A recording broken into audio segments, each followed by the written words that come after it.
Thank you, Dr. Leo Hossein Barrett, for letting me talk about this case.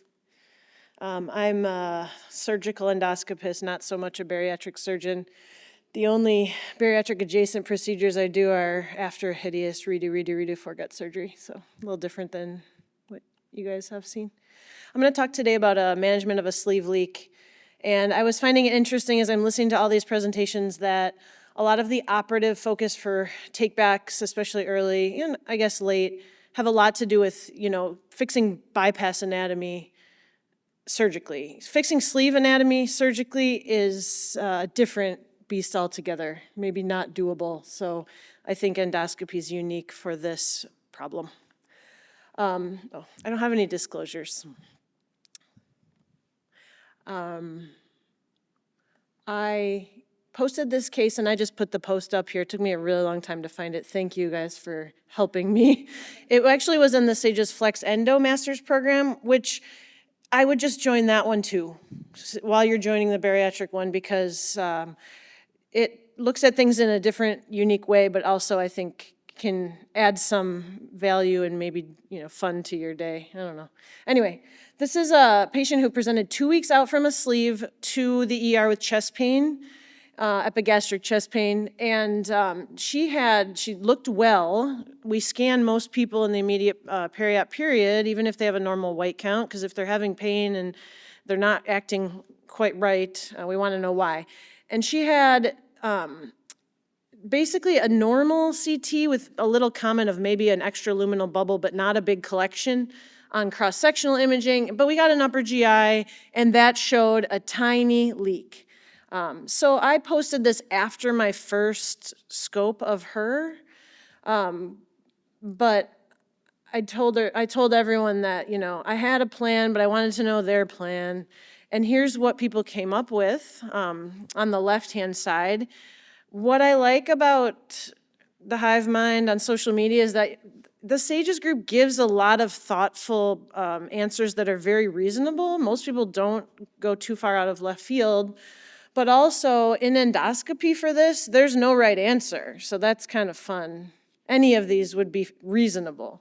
But there was a dialogue about all of the options: dilating, APCing the edges to try to get them together, stenting across the defect, doing a double pigtail, so an internal drain, and someone said immediately convert to EJ. So it's a really awesome range of ideas.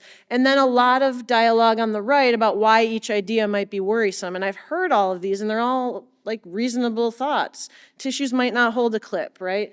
Stent might cause radial traction and might perforate further, and so forth. So case 1 on this gal was a EGD, and then you can see some visible seam guard. This photo is taken at the GE junction, so I'm just hanging out the squamocolumnar junction, and the first thing I see is seam guard. The lumen itself, that's probably better on this picture, is that red arrow. So it's off to the right, kind of tight over, not the natural progression for where a scope would drop in. I couldn't get a scope in the lumen past the leak. So I debrided that seam guard with my standard scope and a grasper and irrigation. And then I put on a slim scope down through the stricture, left a wire, and then over that wire threaded a nasojejunal feeding tube. And I just wanted some time to think and ask everyone what they thought. Sleeve configuration matters a lot when you're trying to figure out what you can and can't do endoscopically. So I just wanted to talk briefly about 3 sleeve leaks that I've taken care of. The one on the left was a patient who experienced a problem a lot like what Dr. Patel was describing, where the stapler just doesn't fire properly. So she just had a big wide open defect on a really well-made sleeve.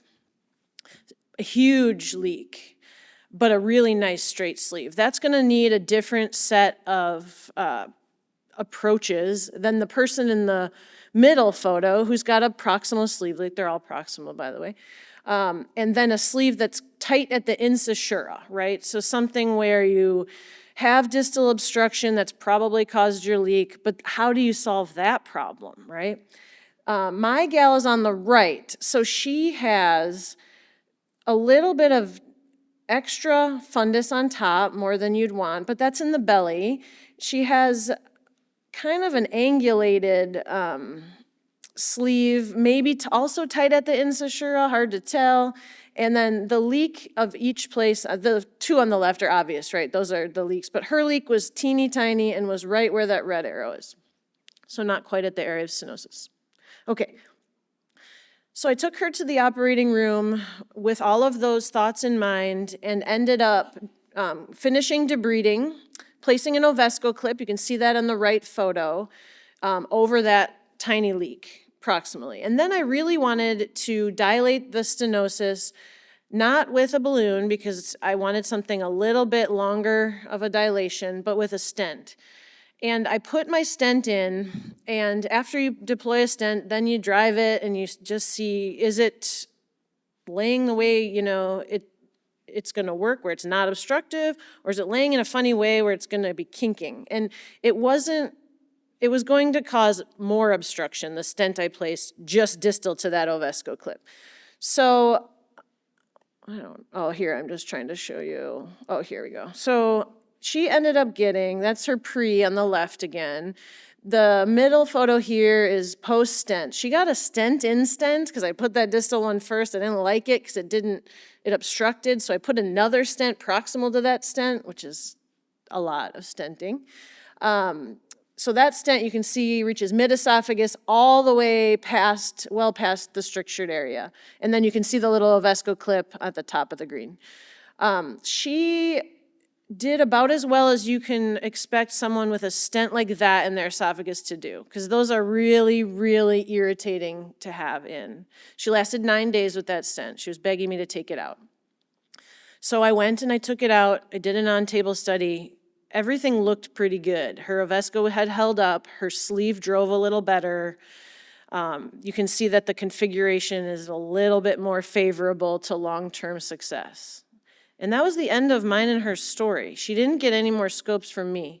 So she did fine. Her Ovesco clip may or may not be in there. She hasn't been back for follow-up with me. She then, all told, had 3 endoscopic procedures, right? She had the diagnostic where I put in a tube. She had a second therapeutic scope. She had a scope to remove the stent, all in the matter of a couple weeks. That's a lot. She had 4 upper GIs and that 1 CAT scan at the beginning. However, she did not require surgical conversion, and I think that's why we do these things. That's why we, make up endoscopic treatments, try several things, and, oftentimes we do succeed and patients don't need what's a life-changing surgery that they didn't want, right? They're there for a sleeve. They didn't really want to bypass. So we succeed a lot more than we fail endoscopically. So she's 3 years out from her sleeve. Her BMI started at 49. Today it's 40. She has not required any additional operations, which is why I don't know if her Ovesco's there or not.